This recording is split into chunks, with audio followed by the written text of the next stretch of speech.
yang melayani. Tentunya saya perkenalkan diri. Saya bawa rombongan juga. Nama saya PDM Jamitan Simanjuntak Simriham. Kami melayani. Saya bawa juga PDM MP2 Silombing dari DBD Jalan Matahari ke Kegiatan. Tentu saya perlu memperkenalkan diri. Saya punya istri 1, anak 5, 1 meninggal, tinggal 4. Ya, istri saya silakan berdiri. Kemudian anak saya bungsu. Kemudian saya bawa keponakan di belakang. Ada beberapa orang seperti saya itu ya, kayu bawah ya. Kemudian anak saya ada 5, 1 meninggal. Yang pertama mereka melayani di GKI Surabaya. Suami istri hamba Tuhan. Yang kedua juga meninggal dari GBI dari sekolah Bedel Tamburan nomor 27, sempat melayani juga. Nomor 3 militer ya, pangkat mayor, dia di Kendari. Kemudian nomor 4 juga militer, masih bujangan ya, kapten di Tasikmalaya. Nomor 5 isi guru saya masih kuliah bersama kami. Saya pensiunan dari militer juga, dari akademi militer tadinya. Terakhir pangkatnya kolonel. Tahun 2009 saya pindah dari Papua ke Medan, sempat dinas 1 tahun di Kodam. Saya tinggalnya di depan kantor BPJS, ada komplek kawinan saya. Saya tinggal di sana sampai hari tua saya. Jadi saya melayani karena pergumulan hidup. Banyak hal yang saya alami sehingga saya memutuskan dan melayani kemana saja saya melayani. Jadi saya bersyukur saya ditempatkan dapat diterima di sini, dan saya sekarang umur saya masuk 29, sehingga saya berniat untuk sisa hidup saya melayani kemana pun saya. Saya sampai ke Korodel, Kampanye, Batam, dan kemana pun saya tidak terima persembahan kasih. Baik kepala tahu ya kemana pun. Kenapa? Ya, saya ingat perintah Daud mengatakan dia diberi sama Romo Merah, silakan bangun gereja, saya siapkan segala macam begal. Enggak, saya kalau berlumuran darah. Daud Tony seorang dukun sakti yang mengalahkan Gilbert atau yang kalah di Kristen Jana. Saya juga begitu. Saya juga perubahan usia saya waktu saya masih militer. Jadi ya suku saya melayani kemana-mana. Inilah sisa pengabdian hidup saya. Jadi kemana pun saya bersyukur, setiap minggu saya melayani kemana pun saya. Itulah yang bisa saya berikan sisa hidup saya.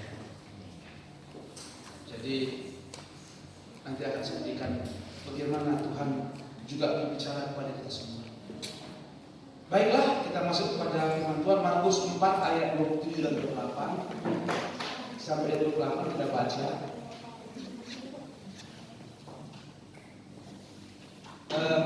Yang sebelah kiri saya 27, yang sebelah kanan saya ayat 28, supaya kita masing-masing lihat di laptop kita masing-masing. Markus 4 ayat 27 dan 28. Sudah ketemu? Baik. 1 yang 27 sama-sama kita baca. 1, 2, 3.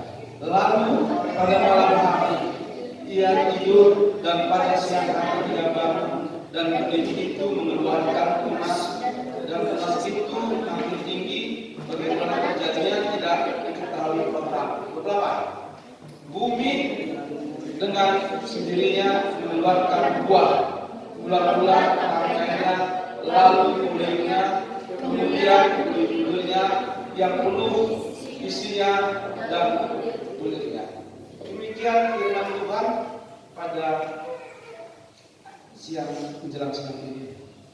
Jadi kalau kita lihat dari kisah ini bahwa segala sesuatu, tadi katakan menanam bulir, kemudian bertumbuh, nggak tahu kapan tumbuh, kemudian berbuah. Demikian juga lah semua hidup kita, sikap kita dimulai dengan apa yang masuk dalam hati dan pikiran kita.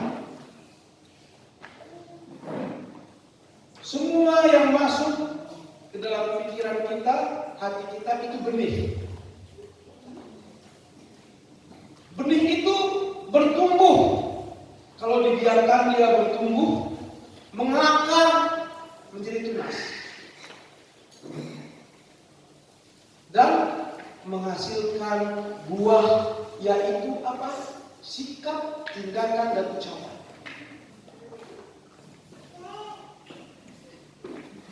Ada proses dalam pertumbuhan. Kalau yang masuk dalam pikiran kita yang jahat, lingkungan kita membentuk kita menjadi hal-hal yang negatif, masuk dalam hati pikiran kita, dan kita terpengaruh, terperangkap, dia berbuah menjadi tindakan yang jahat. Dia menjadi ucapan apa yang di hati dan jiwanya tercermin daripada apa yang dikatakannya, hal-hal negatif. Demikian juga kalau ada hal-hal yang baik yang selalu masuk dalam pikiran kita, dalam jiwa kita, maka dia akan berbuah, menetap dalam pikiran kita dan jiwa kita, akan dinyatakan dengan tindakan dan ucapan kita.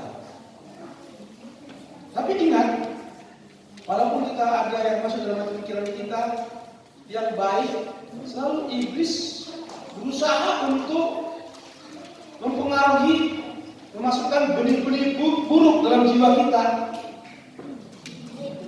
Oleh karena itu kita perlu menjaga semua apa yang baik.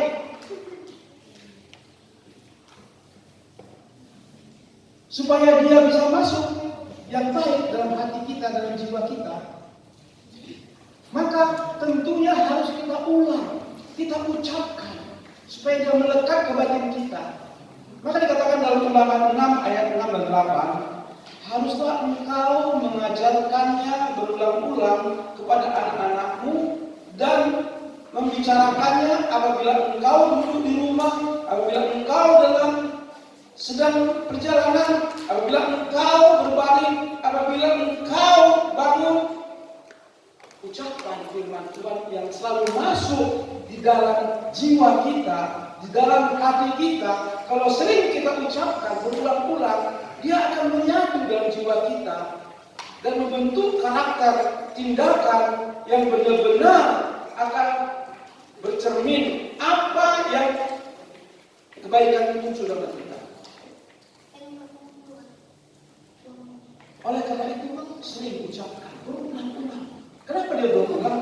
Karena waktu kita mengucapkan itu ada proses juga. Ya, tadi pagi saya berulang-ulang habis dari Mazmur 37 dikatakan,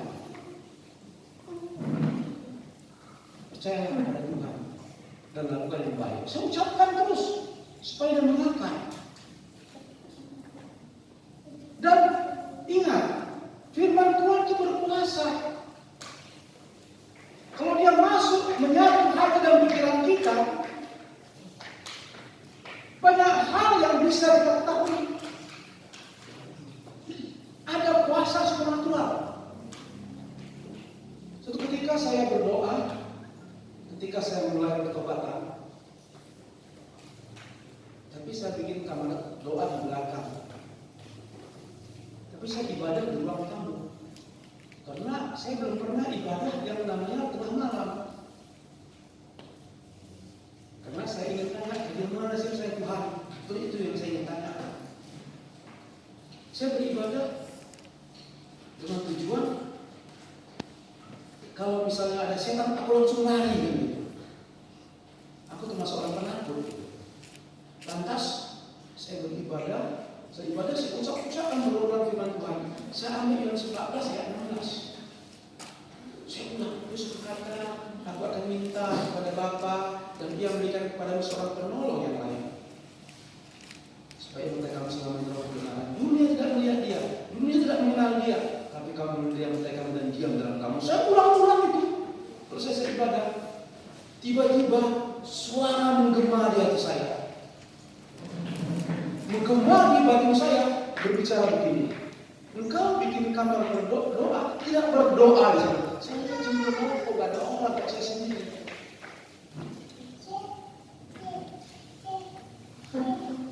Lalu saya ke belakang, saya masuk kamar doa, saya ulang-ulang lagi doa saya pujian lagi, penyembahan lagi. Seperti ada sesuatu yang mengalir di kepala saya, sampai sekarang saya tidak tahu. Jadi kuasa Tuhan itu luar biasa. Ketika berikutnya saya tanya, apa itu? Saya tidak tahu. Akhirnya terakhir saya berkali ke Roh Kudus. Kemudian saya coba lagi berdoa. Habis ibadah, saya keluar rumah, saya lihat roh. Saya kejar, tembus dia sendiri. Saya pikir, siapa itu? Saya tanya sama rumah. Dari malam saya lihat, siapa ya? Saya bilang, oh ada bapak bilang enggak? Oh dia ke Bangka, saya pergi Palembang.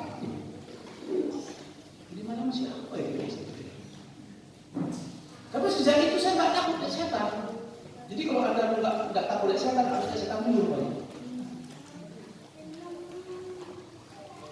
Ada kuasa dalam perkataan Tuhan. Amin. Suatu ketika saya di Jayapura,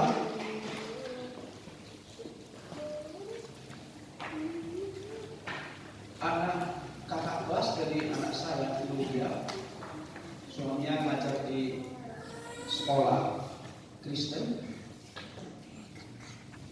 istrinya tinggal di rumah yayasan yang punya sekolah itu. Tiba-tiba pagi-pagi dia sendiri, rumah tanah itu luas, dikelilingi tembok. Rumahnya di sebelah dia lihat ada orang tanah, izin dia keluar tanah, mengambil pakaian. Dia lihat perempuan, orang Papua kan beriak. Lihat tadi, ini orang istrinya orang Jawa. Wah, lompat pagar, mau dia perkosa, lari, anak masih bayi. Kejar keliling, lari lagi, dia kejar keliling, lari lagi, teriak, pasti di jalan sendiri. Orang pun lalu berhenti, ada apa teriak-teriak? Begitu ramai orang lari dia. Tapi terjadilah ibu muda ini depresi. Luar biasa depresinya. Setiap dia mau tidur berteriak dia, asal dia betul teriak dia. Karena sempat mau baju lepas, mau diperkosa. Saya jam 2 malam ditelepon di Yayasan Kudus. Pas selesai ibadah jam 2 malam saya telepon Pak Simanjuntak. Ini ibu ini sekarang begini, kita bawa ke rumah sakit jiwa ya. Saya bilang tidak, karena saya saat itu berpikir kalau dibawa rumah sakit jiwa paling kasih bawa penenang, gelap, hidup, teriak lagi karena sudah traumatik depresi mendalam. Jadi apa katanya? Tunggu saya. Saya datang, saya masuk kamar. Tuhan yang saya beri diberikan Tuhan sama saya Mazmur 56 ayat 4 sampai 5. Saya datang karena gembala sidangnya akan datang, karena Pak Simon juga belum datang, silakan melayani. Saya bilang begini, ada kuasa dalam perkataan Tuhan. Ketika ibu menyatakannya dengan sungguh-sungguh dan meyakininya dan mempercayainya, nanti masuk ke batin ibu, kemudian Roh Kudus melepaskan semua apa yang di tangan jiwa ibu dan ibu akan selamat. Saya terangkan kesaksian saya tadi ketika saya mengucapkan firman Tuhan. Lalu dia ucapkan nama sebelumnya yang kelima. Terus saya bilang, ucapkan lagi terus. Berteriak-teriak dia ucapkan jam 2 sampai jam 3 pagi, 1 jam. Terus saya bilang, terus. Selesai jam 3 pagi tutup dengan doa perkembangan. jam 9 pagi ditelepon sama suaminya, terima kasih Pak Sunanta, istri saya tidur ini. Pindah saya dari Papua ke Medan, sehat walafiat. Siapa yang bebaskan? Firman Tuhan. Oleh keyakinan dia sendiri, saya yang menunjukkan jalan, bukan saya. Jadi oleh karena itu, saudaraku, coba luangkan waktu saudara pagi-pagi, cari firman Tuhan yang mana saja, 10 menit. Ketika Anda khawatir, ucapkan 1 Korintus 5 ayat 7, serahkanlah segala kekhawatiran kepadanya, sebab Ia yang biar kamu turun. Nanti ada kelegaan, lepas, hilang khawatir. Silakan praktekkan. Karena saya sudah mempraktekkan.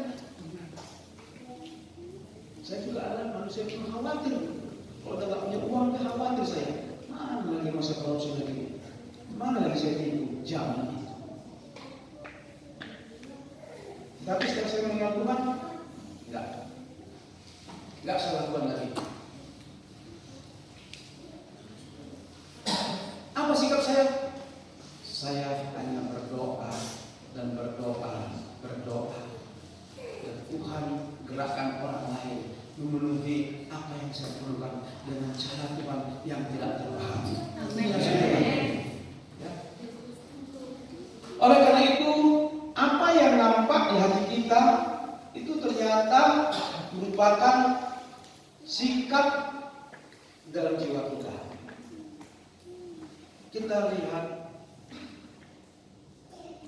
bagaimana kita dapat setia kepada Tuhan, setia kepada firman-Nya.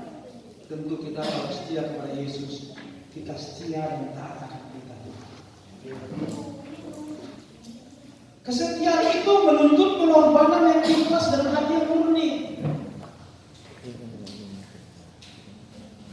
Karena begitu besar kasih Allah.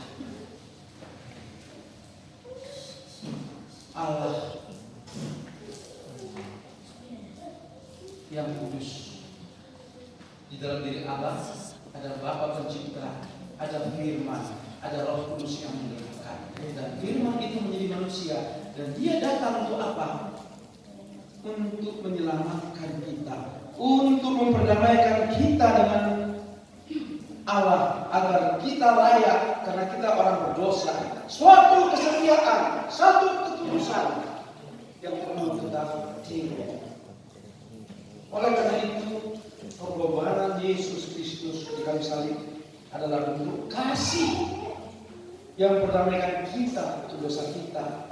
Oleh karena itu kita juga harus memberikan pengorbanan juga kepada Yesus dengan tulus ikhlas.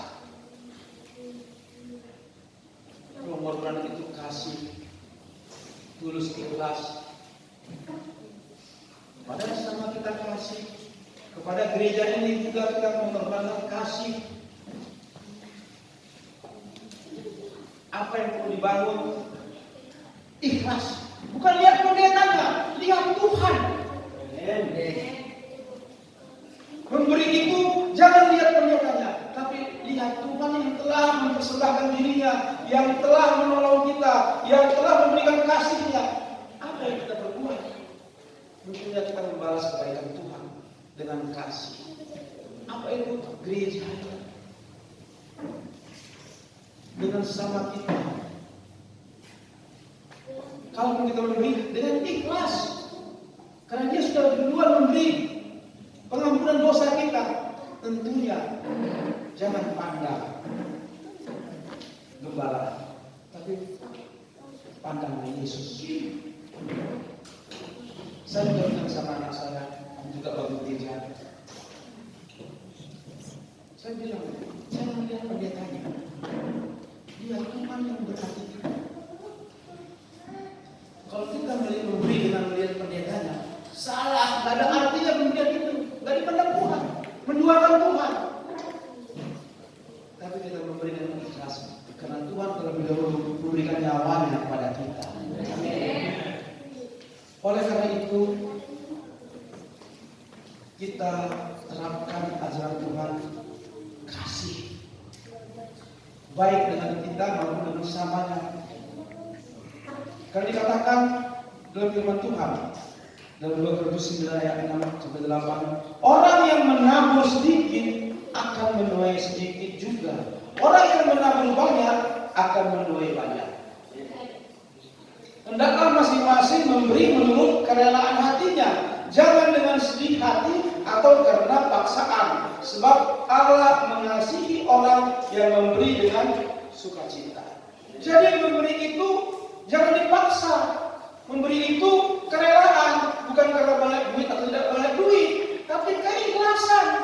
Kita memandang si pemberi kehidupan, dia telah memberikan nafas kehidupan, nyawanya, kesehatan, yang tidak terukur untuk kehidupan kita masing-masing. Tentu Allah sanggup melimpahkan segala karunia kepadanya, kepada kita semua berkelimpahan. Kalau kita memberi kepada juga si pemberi kehidupan, memberi ikhlas bukan kepada mereka, tetapi lihat Tuhan Yesus Kristus. Kalau kita memberi dengan ketulusan, maka kita akan mendapat kelimpahan berkat. Tapi kalau kita memberi dengan keterpaksaan, sia-sia, nol hasilnya. Demikian juga gembala. Gembala pun tidak berharap kepada manusia. Kalau gembala mengharap kepada jemaat, sia-sia, kecewa. Maka dikatakan dalam Yeremia 3:5, beginilah firman Tuhan, terkutuklah orang yang mengandalkan manusia, yang mengandalkan kekuatan sendiri dan hatinya menjauh dari Tuhan. Diberkatilah orang yang mengandalkan Tuhan. Itu firman Tuhan.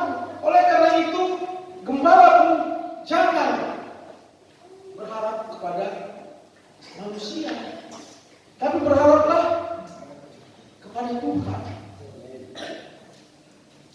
Ada kesaksian pendeta Robin Adi Abraham ketika dia bangun gereja di Bandung.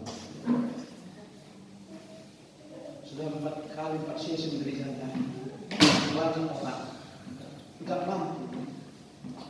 Dia katakan dalam gereja itu, mari kita memberikan dana.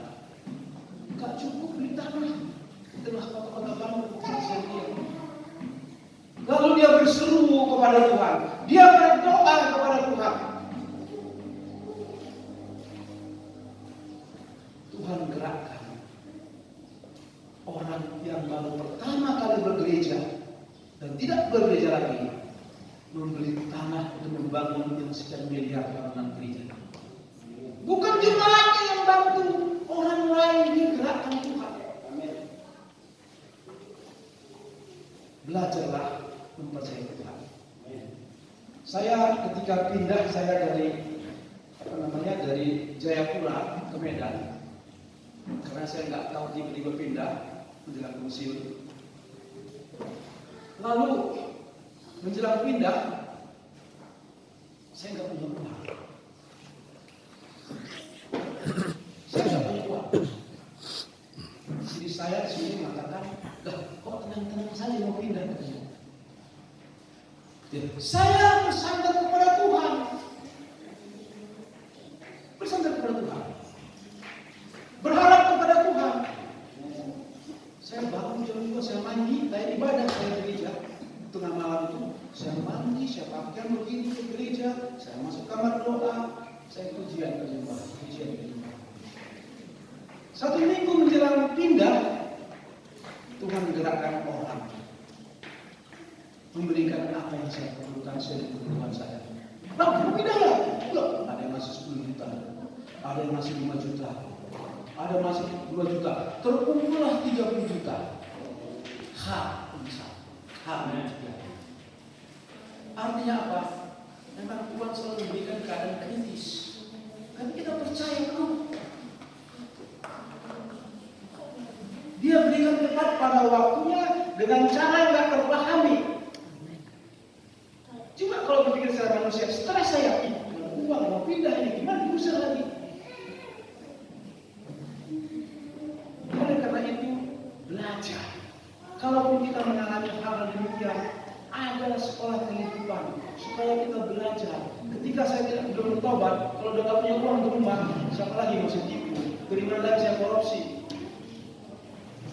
Tetapi setelah saya mengenal Tuhan, gak demikian saya. Ada perubahan sikap.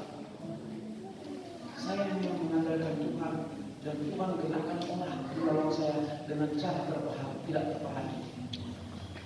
Oleh karena itu, saudaraku, benar-benarlah apa yang masuk dalam diri kita membuat itulah sikap kita. Sikap kita percaya kepada Tuhan, maka berkatlah datang. Sikap kita datang hal negatif, maka yang ada ketakutan. Kenapa orang takut? Karena diisi dengan kegelisahan. Gelisah hatinya, takut dia. Akhirnya yang muncul ke permukaan penyakit. Banyak penyakit ditimbulkan oleh kematian. Kenapa pikirnya takut? Karena dia merasukkan hal-hal yang menakutkan dirinya sendiri. Belajar membebaskan diri dari ketakutan. Caranya adalah apa? Percayai janji Tuhan.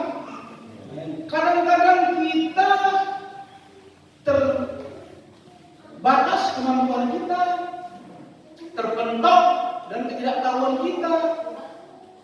Apa Tuhan tidak tahu? Tapi Tuhan, bagaimana kita menyikapinya? Kalau kita menyikapinya secara manusia, bentuk saya ini. Berusaha. Caranya manusia. Terkutuklah orang yang mengandalkan manusia. Tapi ketika kita terbentuk keadaan apapun, andalkan Tuhan. Kita nggak tahu caranya, dan Dia pasti akan beri solusinya. Ada kedamaian. Amin. Itu sikap yang berbeda. Oleh karena itu, belajar memasukkan firman Tuhan ke dalam batin kita, jiwa kita, supaya cermin sikap tindakan kita akan membentuk apa yang kita inginkan. Amin. Masuk keyakinan, kepercayaan dan keberhasilan. Masuk hal negatif, maka yang datang adalah ketakutan, kehancuran. Hidup ini pilihan.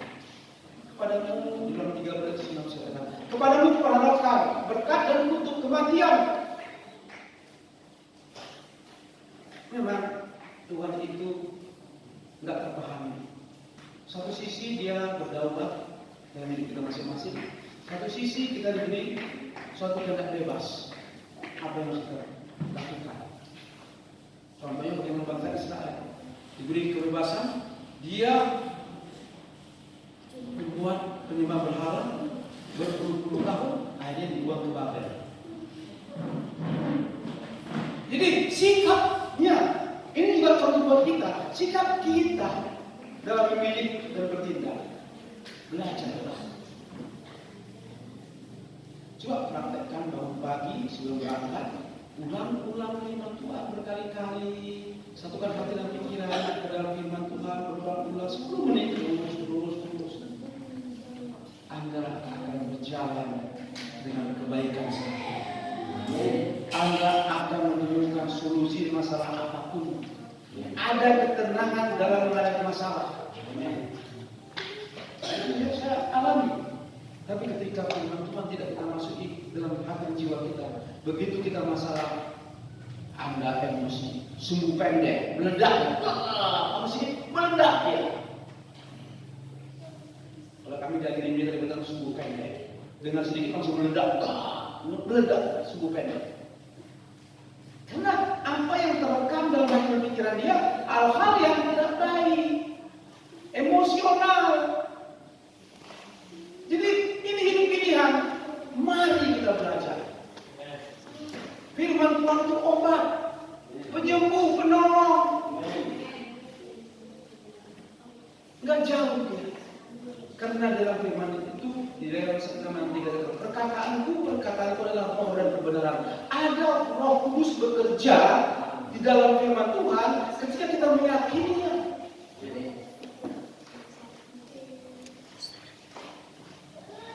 Coba Anda lakukan. Banyak solusi masalah apapun terbuka. Jangan tutup hati Anda dengan firman Tuhan.